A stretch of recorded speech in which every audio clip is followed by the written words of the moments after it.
So I got to start this morning by saying thank you. Thank you first to Brittany and her team for bringing me here and making this happen. And I'm not sure if Molly is still in the room, but I have to say thank you to Molly Chavers, and I actually just spotted her. So Molly is the executive director of Indie Hub, and Molly was actually supposed to be me. Molly was supposed to be on the stage. And when the subject of love, what became the subject for this month, Molly gives us our first example of love by saying that maybe someone else should give the talk. Maybe someone else, after all that's happened in our community, should be the person on the stage. So to Molly, who's right back there, I say a huge thank you, and thank you for giving me the opportunity.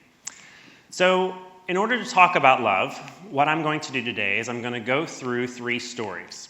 And those 3 stories are going to be personal stories. They're going to be stories about Indianapolis. And they're going to be stories that have happened here, that have happened far away. They're going to touch on different pieces. And there's little anecdotal stories along the way. I love telling stories to get a concept through. My goal is by the end of today, we will have an opportunity to go and spread love. That really is what I'm trying to get us to today, especially after some of the conversations that some of us might have listened to last night. So I say all of that to get us started. I think it's important for you to know some of the things that I love. So I went to law school at the University of Tennessee, and I love Tennessee football. I don't really know what's going on when the game's happening, but I do love what happens at the halftime show because there are outfits and there are flags and there's like a marching thing. I do love Tennessee football, especially when they make the power tee on the field. I do love when we win because the band comes back out and does more stuff. So I love that aspect. I love that aspect of what I got to do at Knoxville. I also love corgis. And you will notice that the corgi is the only thing that's in this slideshow twice, because they might actually be the thing that I love the most in the slideshow, and don't tell that to my fiance. I guess he'll learn when he watches this on video. But we don't own a corgi currently because where we live in the old baseball stadium doesn't allow dogs, despite having the best green space in the city to have a dog. You're not allowed to have a dog. So we hope to have one and hope to someday be able to take a tour through tulips with our corgi. But in the meantime, we have Senna. And Senna is our little buddy. I'll use that term loosely. She is our fashion critic. She lets you know by destroying things that you wear. She lets you know when you need to redecorate by destroying your favorite chair. She also lets you know when to get a new laptop by chewing through your power cord. So she is a wonderful addition to our family, and I do love her despite her challenges. I also love getting people together around a dinner table. I think that incredible things can happen when you bring together people to share in food. And maybe that's because I'm Southern, but I believe that you should always have people around the dinner table, and you should always be serving sweet tea and have something full of carbs on the table. Members of the LGBTQ community don't always agree with me on the carb piece, but I am a big proponent of biscuits. So I love having people around the table. I also love my fiance. We got engaged May last year here in Indianapolis outside of Bakersfield, where we met. We are a rare couple in that we did not meet through any sort of online format. We met by being at the same birthday party, wound up, we lived in the same building, we parked beside each other. All these things happen, right? So you come to Indianapolis and you fall in love, and then you fall in love with this city. So that's a quick snapshot of the things that I love. But I'm not going to spend all day talking about me. I'm going to tell you stories about me and things I've experienced, but ultimately, to do that, we got to go back in time a little bit. So the first story that I want to share is about how love comes from people that sometimes we don't give the benefit of believing that they will love us for who we are. And so I start with my family, and I go back in time to when I was little bitty and I wore overalls. Well, you'll see them a couple of times. Apparently, it was a fashion trend for my mother to put me in overalls. So my mother, you see here, still has that dress. She doesn't wear it. But I started off spending my childhood being loved and am still loved by a fantastic family. I did things that I loved then that I don't love now. Fishing. I did lots of fishing. And I did it in very interesting outfits. So, I did things that I love. We had a sister that came into my life, and we're not quite sure whether or not I loved her. As evidenced by my lack of reaction to her presence. That, of course, has changed. But in the interim, I dealt with my challenge of having a sister by doing more fishing. And I got better at it because I went from catching bluegill and little things you throw back to things you take home and eat. So I really had an interesting childhood of growing up in the South, growing up in the southeast of the country. My mother taught me what RBF is. If you're not sure what that phrase means, it means resting bitch face. But she has this intense face, and I get hit with that all the time, and I'm looking at Chris Moorhead, who's sitting up there, who knows all about this from me. But if I'm not smiling and talking, you get this. And like that doesn't work for anybody. That's never a positive thing. So I learned that from my mother. But she is one of the strongest Southern women you'll ever meet. She is the Southern mom that doesn't really show the tearful emotions. She's very much the you fall down, and she says, well, why don't you run some more? Or, you know, when you have a challenge, she challenges you through it instead of trying to be that super like, let me hug you and all that stuff. She's much more the Southern strength that sometimes you see depicted. I think Reba McEntire did a great job of depicting a Southern mother. That is apparently how my mother was too. But this picture shows you my family. And in this picture, you see my father, my mother, my sister, my grandmother on my father's side, and my grandfather on my mother's side. Now, I start with my family because I'm going to tell you the story of coming out in the Southeast and how you find love sometimes when you don't expect it. And when you don't expect it, or you give people the benefit of the doubt, and sometimes that holds you back. So when I was 7 years old, I watched Top Gun, and I saw Tom Cruise in a white t-shirt, and it was over. I knew from that point forward that I was a gay man. I didn't know what that meant at 7 years old in Tennessee because no one talked about it. No one in Tennessee was gay, is the way if you think about it that way. And so in a very small town where I grew up, 8,000 people, there wasn't a single other person that I could ever know that was gay or LGBTQ, or very few people of color. Definitely not people of different religions. And so I grew up in this very kind of insular group of people where you don't really get to learn about who you are and how pieces of your identity might not fit with what that community says you're supposed to be. And so I went through a period in high school where I basically felt that I didn't deserve to exist because I couldn't figure out what it was that I was. Who am I? Why do I feel this about another man? What does that mean? And so I went through this period where I was very hard on myself and had some very dark thoughts, and luckily got through it on my own.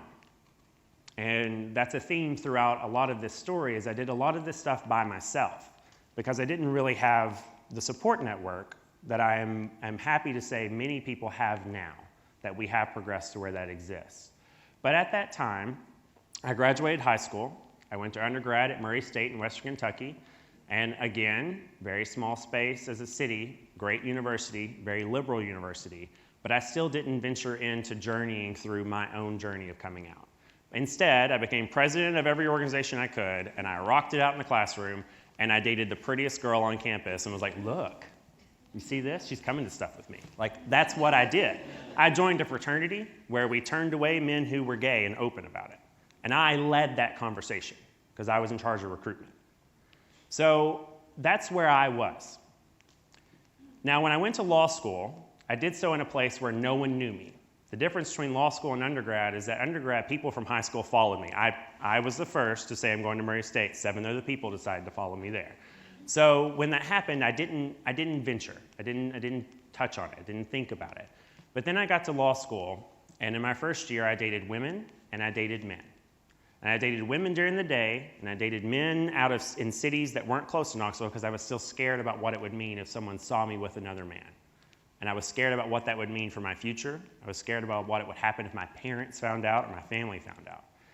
And so in my second year, I came back from a trip abroad to Cambridge, and I said, you know, this is ridiculous. Like, I need to face this. I need to deal with this. And so I started telling people, and the support was fantastic. It was none of that, oh, well, we always knew. That's like one of the things you fear hearing as a gay man, and even throughout the whole community. But it was instead we love you. We've loved you regardless of any of those pieces. And we love you for who you are. We love you for that aspect of who you are. And so I had this support network in Knoxville. Family still didn't know. Third year of law school comes around, and I'm right there towards the end of law school. I'm prepping for graduation. I'm prepping to pay the bills that come along with that.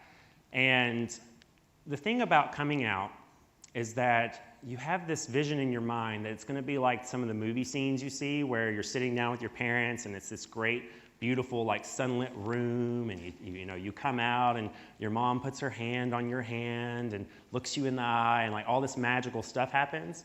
And then sometimes it just happens on the phone, and you don't even know that it's going to happen that way. And that was my experience. My father is incredibly invested in the idea of a budget. And anything that you want to spend, you have to run by him for the budget. You have to talk about it. You have to talk through all of what that means and all of those pieces. And so I knew going into the conversation about the end of law school that I was going to need money, and I was needing some assistance with that because my little job at Express was not going to pay for more than the clothes that I got to wear. And so we're having a conversation, and I entered that conversation with this thought that I was finally in a place in my life where, despite needing money to do graduation, I knew that on the other side of graduation was financial security and stability of my own, to where if my family did what other families had done in the Southeast and have done around the world and have done in this country and still do to this day, told me that they did not love me, that I would be okay.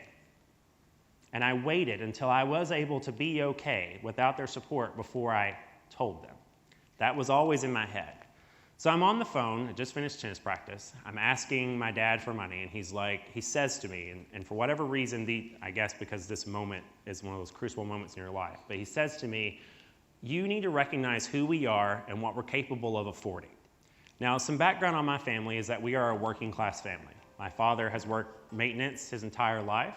My mother is a hairstylist and truly believes in the bigger the hair, the closer to God. And I grew up in this scenario. This was my life. This was my family. And so he says that to me, and for whatever reason, it triggered, this is when I need to say it. And so I said, you need to get Mom on the phone. And he's like, why? And I said, just get her on the phone. So she gets on the phone, and her first question is, why am I on the phone? And I say, well, I need to tell you and Dad something.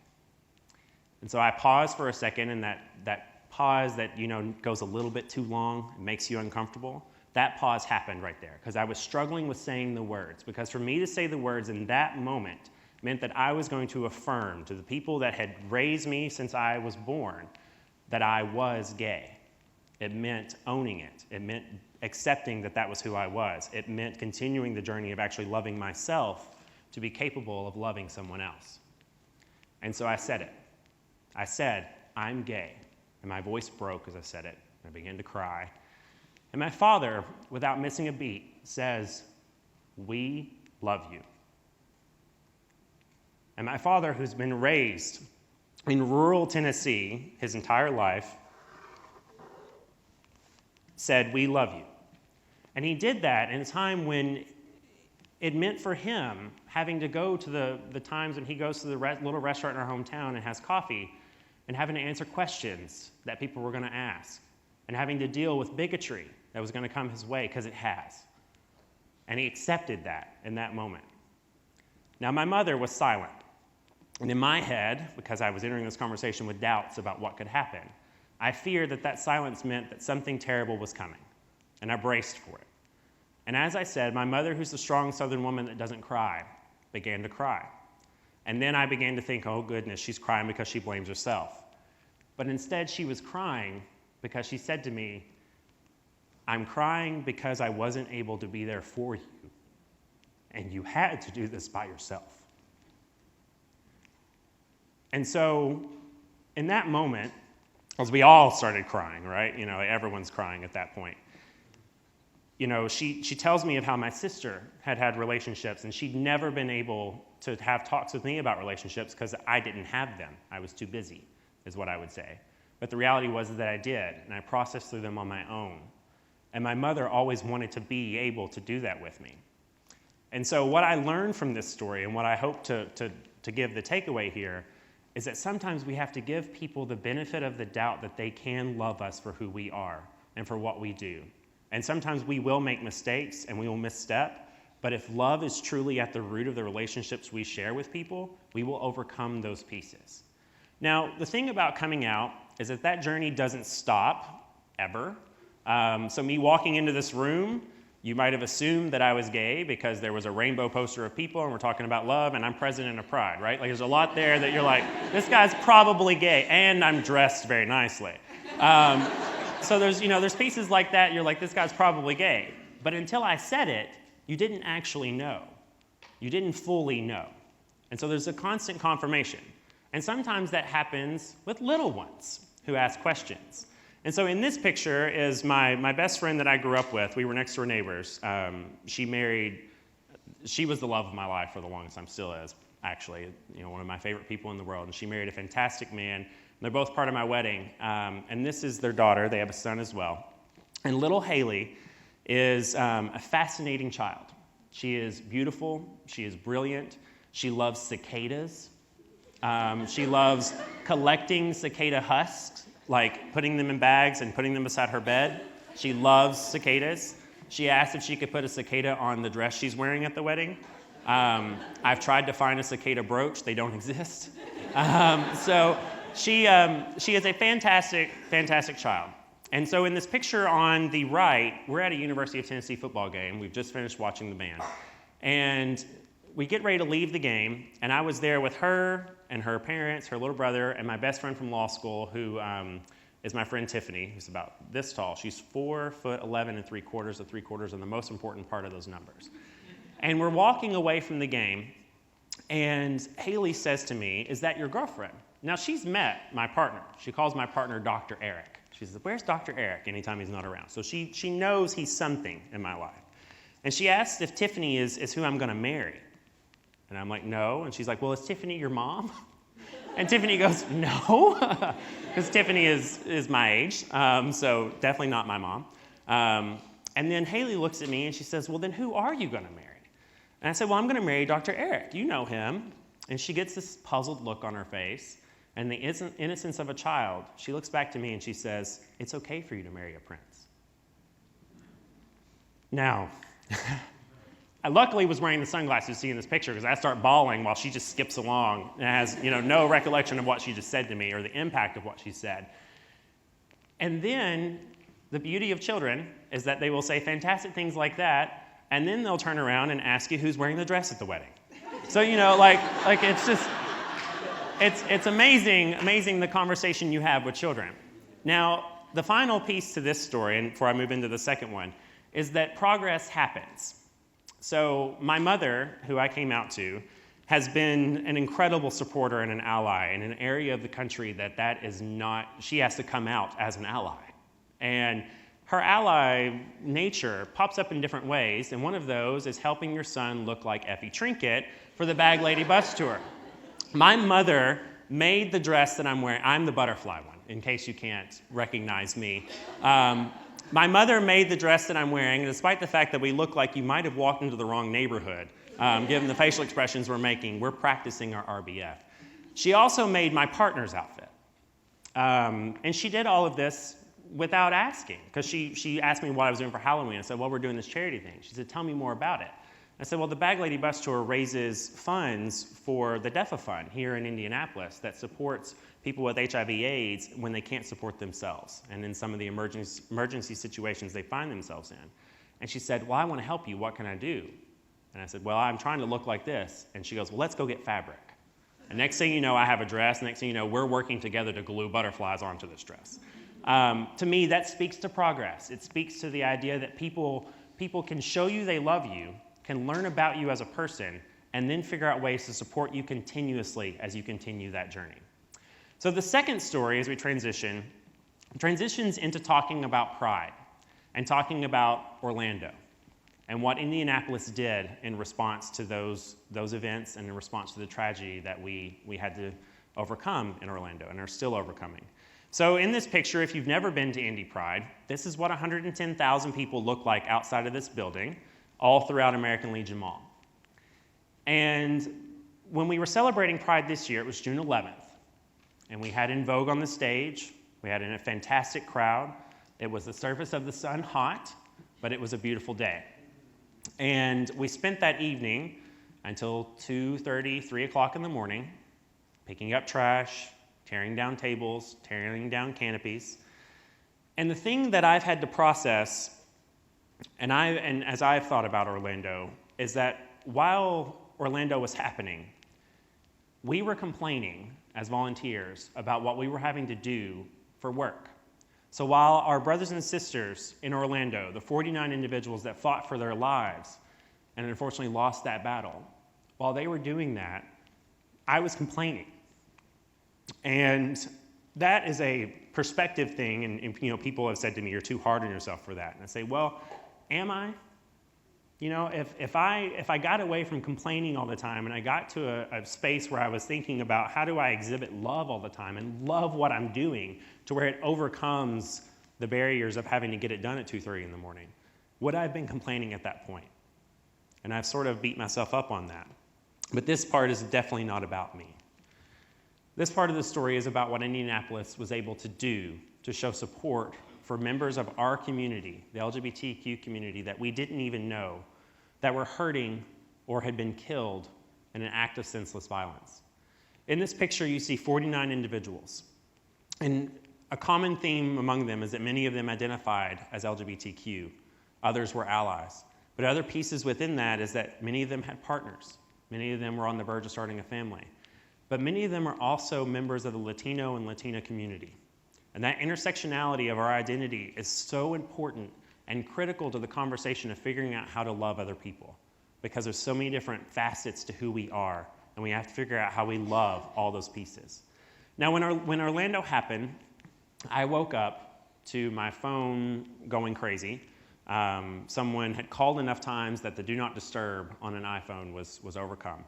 And it was a reporter, and luckily I didn't answer because I didn't know what was going on, and left a voicemail that told me what was going on and asked what our response was going to be. And immediately, our team of volunteers set to work on making a vigil happen. And within 7 hours of that phone conversation or that voicemail, a vigil occurred. And so in this picture, you see that you have the crowd gathered to enjoy the main stage of Pride, but you have the same crowd and many of the same people gathered less than 24 hours later to grieve and begin the mourning process and to show love and support for people they didn't even know, but people that they related to, because those people could have been them. And so the thing about this 2-week period is that whenever you're going through a tragedy, you try to think of the silver lining. You try to think of the pieces that are within that you're supposed to learn. How do you learn? How do you take things away? How do you grow? How do you move through this process? And we all grieve differently. And so as an organization, we decided that we were going to try to provide as many opportunities as we could for people to express what they were feeling and to express love for the community in Orlando. And one of the first things that happened was during that vigil, Rima, who's the executive director of the Muslim Alliance, she spoke. Now, I want you to be in her shoes for a second. You're a member of the Muslim faith on the same day that a member of your faith, in the radicalism of it, has killed members of the community you're speaking to. And this woman had the courage to stand behind a podium and speak a message of love. And in that message, she asked for members of the Muslim faith to break the Ramadan fast and go donate blood. And there's things like that happen, those moments where you process, and then you watch your community rise and applaud and cheer for the woman who is standing on that stage, who they could have very easily been scared of until that moment. And that was love. Because she was having a hard time getting through it, the community stood with her to get her through that talk. She's the only person they gave a standing ovation to. And I think she was the only one of us in that room deserving of it because of her ability to speak to love. Another person that showed love during this time was our mayor. Now, the beauty of our mayor is that I've learned he's a selfless person. And I've learned that probably if he was sitting in here hearing me say this now, he might feel embarrassed about it because he didn't want to be the center of any attention during the 2 weeks of experience that we had in responding to Orlando. Now, this picture was taken before the tragedy. Our mayor and his wife became members of Indy Pride. And so they're actually voting members of our organization. Let that one sink in for a second. And in doing so, we created an opportunity for me to reach out to him when things are going on. He came to our vigil. He sat in the front row. He entered from a door in the back of the room. He exited through the same door. He didn't try to speak to media. He didn't really speak to people that were there except those closely around him. He told me, I don't want this to be about me. I don't want my presence here to distract from what's going on and what the conversation needs to be. And so I didn't get to sit down with him until we were hosting the blood drive. Now, the thing about a blood drive being hosted by Indy Pride is that the current regulations in and of themselves are discriminatory toward our community. Men who have sex with men cannot currently donate blood, regardless of any sort of background that they have. If you've had sex with a man and you're a man, you cannot donate blood. So what that meant was that if in order for us to do a blood drive and to get support, we were going to have to pull from our allies and get them to rally behind a cause and come out and support us. And our mayor did just that. And he did it in a way, again, discreet. And I didn't learn he was there until someone was like, hey, the mayor's here. And I was like, okay. And then I went and found him. And so while he was sitting waiting to give blood, I sat down with him. And I talked to him about why he was there. And he told me. And he told me about the need for support. And I told him my story of Tennessee and how I never envisioned that I would ever sit down with an elected official and be able to have a conversation and thank him for supporting my community. And there was power in that. There was power in that conversation. And we both shared some tears there as we talked through things. But I think that we are blessed as a city to have individuals like Mayor Hogsett and even Mayor Ballard, who came out to that event as well, that show support for diverse and inclusive communities. And it's so important for that. Now, love manifests in different ways. Love sometimes is spoken. Love sometimes is action. Love sometimes is simply being present and being able to listen. And for our organization and for the community, love was an opportunity to give back. And one of the ways in which we can show love is the giving of our personal treasure and the sacrificing of the money that we have to help others. And so this picture depicts, it was the night of the Bag Lady benefit to support Orlando. And in the center of that picture is Axel Andrews. And I'm not going to tell you his whole story, because I think it's better for you to go read it yourself. Rolling Stone did an article on Axel. But his story is that he survived the Orlando tragedy. He was in Pulse. He's a performer from Pulse. He was in a dressing room where he barricaded himself. And he and the others in that room pushed an air conditioning unit out of the wall to be able to climb out and survive. And less than 2 weeks later, he came to Indianapolis, didn't ask for any money to come here. We supported him on our own choosing to do so. But he didn't ask for anything. And he came and he celebrated with us, because this night was a night of celebration. If we think of the grieving process, this was one of the final events we did. Our goal was to get to a point, and the Bag Lady's goal was to get to a point to where they could help the community start to celebrate and move forward. And in this night, we finished out our round of collecting donations. And as a result, Indianapolis as a community, not just Indy Pride, not just the LGBTQ community, but the entire community was able to send over $26,000 to Orlando. That is a sign of love. And so when we think about what love is, and we think about how we show it and how we express it, I think it's so incredibly important. And while this talk is focused on LGBTQ pieces, because that's my identity, as a white, cisgender, gay male, my identity and what I know is what I'm able to talk about.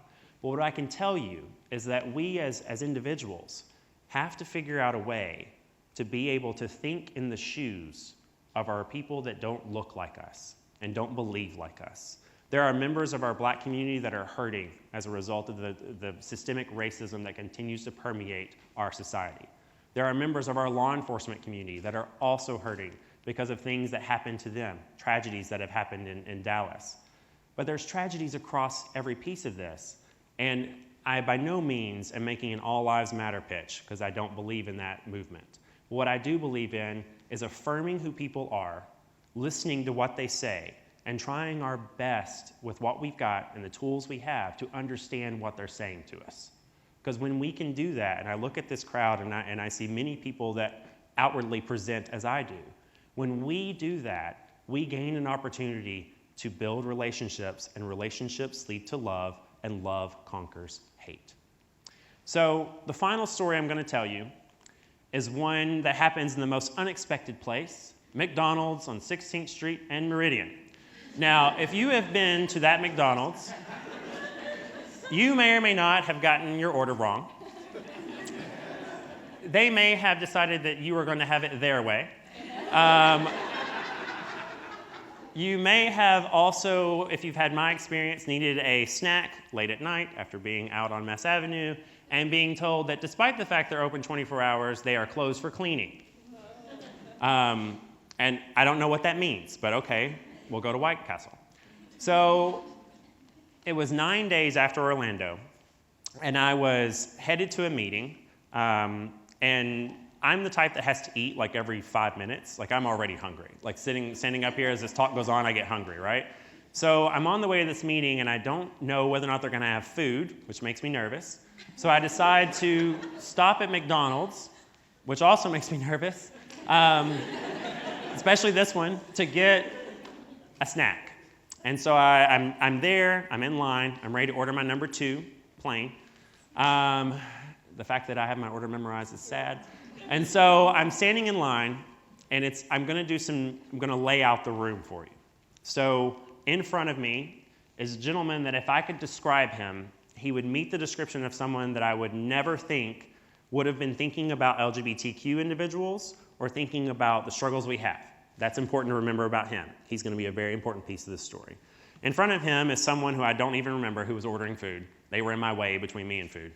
And then at the front is the cashier. Cashier is African American. The race of the cashier is important for this story. And to the left is an individual, a white man and his girlfriend, who had already ordered their food and were waiting. And so I'm standing there, and I'm just kind of playing on my phone, pre-Pokemon. And I'm standing there, and I'm just kind of not really paying attention.